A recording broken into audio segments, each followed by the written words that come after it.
दोस्तों, मैं हूं विश्वजीत। आप सभी लोगों को मेरे चैनल में हार्दिक स्वागत है। आज एक ऐसे टॉपिक के बारे में डिस्कस करेंगे जो कि आपकी रोंगटे खड़े कर देंगे। शायद आप लोगों में बहुतों को इसके बारे में पता होगा या सिर्फ आपने इसके नाम सुने होंगे। असल में ये एक ऐसा मुद्दा है जो सदियों से चले आ रहे हैं, जिसके वजह से महिलाओं को शारीरिक और मानसिक चोट मिलते रहे हैं।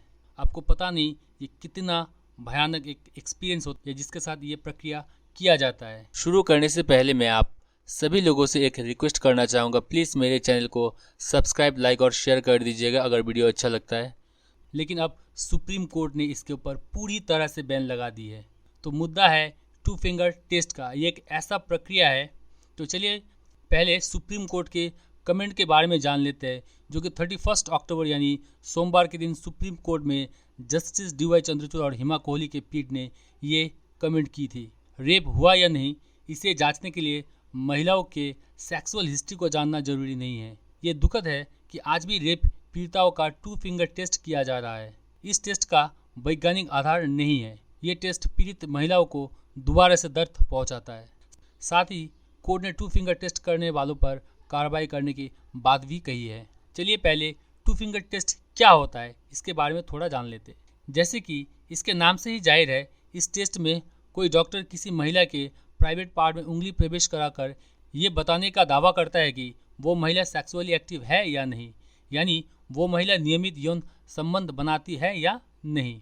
ये हाथों से जांच की एक पुरानी प्रक्रिया है। आमतौर पर ये माना जाता है कि किसी महिला का टू फिंगर टेस्ट पॉजिटिव आता है तो वो सेक्सुअली एक्टिव है। इसके उलट अगर पॉजिटिव नहीं आता है तो वो सेक्सुअली एक्टिव नहीं है।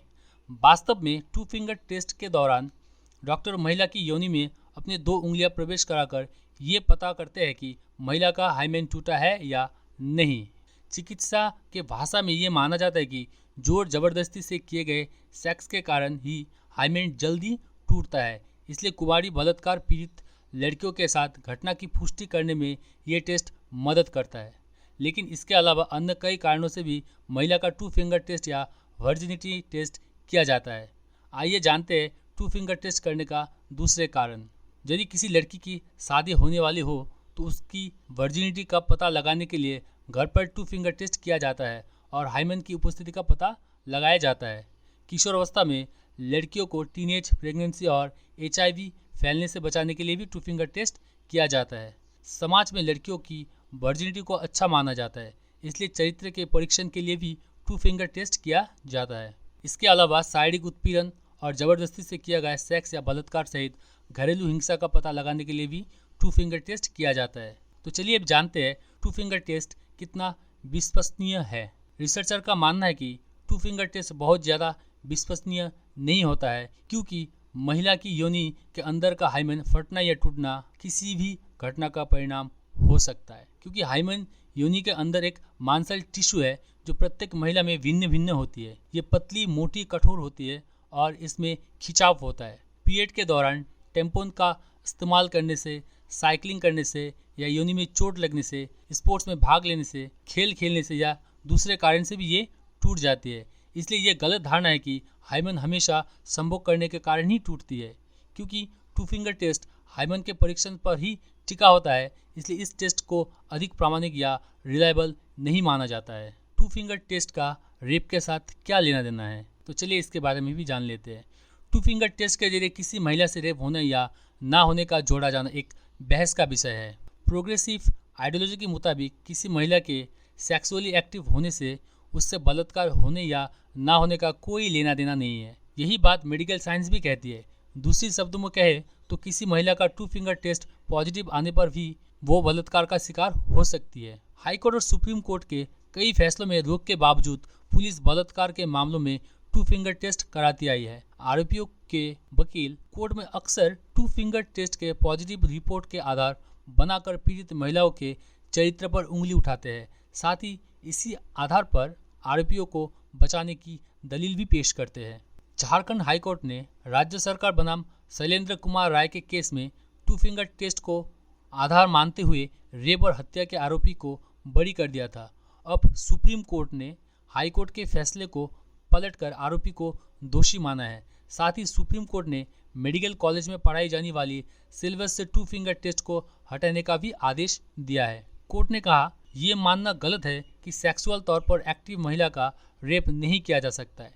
टू फिंगर टेस्ट सेक्सिस्ट और पितृसत्तात्मक है। सर्वोच्च न्यायालय ने सेंट्रल हेल्थ मिनिस्ट्री को ये इंश्योर करने का निर्देश दिया है कि रेप पीड़ित महिलाओं का आगे से टू फिंगर टेस्ट नहीं होना चाहिए। इससे पहले भी सुप्रीम कोर्ट ने 2013 में लीलू राजेश बनाम हरियाणा राज्य के मामले में सुप्रीम कोर्ट ने टू फिंगर टेस्ट को अनकॉन्स्टिट्यूशनल करार दिया था। कोर्ट ने इसे रेप पीड़िता की निजता और उसके सम्मान का हनन करने वाला करार दिया था। कोर्ट ने कहा था कि ये शारीरिक और मानसिक चोट पहुंचाने वाले टेस्ट है। ये टेस्ट पॉजिटिव भी आ जाए तो नहीं माना जा सकता है कि संबंध सहमति से बने हैं। 16 दिसंबर 2012 के गैंगरेप के बाद जस्टिस वर्मा कमेटी बनाई गई थी।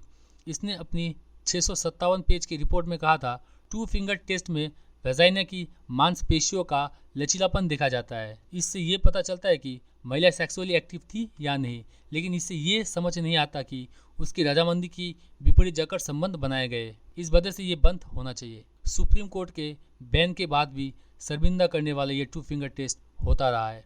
2019 में ही करीब 1500 रेप सर्वाइवर्स और उनके परिजनों ने कोर्ट में शिकायत की थी। इसमें कहा गया था कि सर्वोच्च न्यायालय के आदेश के बावजूद ये टेस्ट हो रहा है। याचिका में टेस्ट को करने वाले डॉक्टर के लाइसेंस कैंसिल करने की मांग की गई थी। यूनाइटेड नेशन भी इस टेस्ट को मान्यता नहीं देता। क्या two finger test right to privacy का हनन करता है? तो बिल्कुल ये करता है। सुप्रीम कोर्ट ने 2013 के बाद कई मामलों में टू फिंगर टेस्ट को गैर जरूरी बताया है।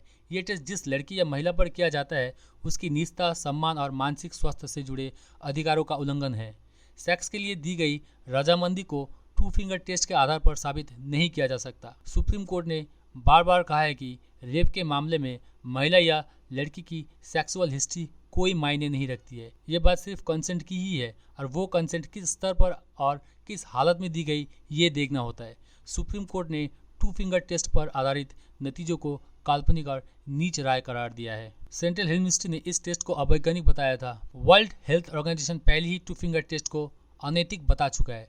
WHO ने कहा था कि रेप के केस में अकेला हाइमेन की जांच से सब कुछ पता नहीं चलता है। टू फिंगर टेस्ट मानवाधिकार उल्लंघन के साथ ही पीड़िता के लिए दर्द का कारण बन सकता है। ये यौन हिंसा जैसा है जिसे पीड़िता दोबारा अनुभव करती है। भारत समेत ज्यादा देश में टू फिंगर टेस्ट प्रतिबंधित है। भारत के अलावा पाकिस्तान, अफगानिस्तान और इंडोनेशिया जैसे देशों ने टू फिंगर टेस्ट पर प्रतिबंध लगा दिया है। 2021 में पाकिस्तान के लाहौर उच्च न्यायालय ने भी इस प्रथा पर प्रतिबंध लगाते हुए कहा कि जांच का ये तरीका अपमानजनक और अनसाइंटिफिक है। पिछले साल अगस्त में इंडोनेशियाई सेना ने भी सैनिकों में शामिल होने के इच्छुक महिलाओं के लिए टू फिंगर टेस्ट पर प्रतिबंध लगा दिया है। इस जांच में जो महिलाएं पॉजिटिव पाई जाती थी उन्हें सेना में नौकरी नहीं दी जाती थी, लेकिन अभी ऐसा नहीं है।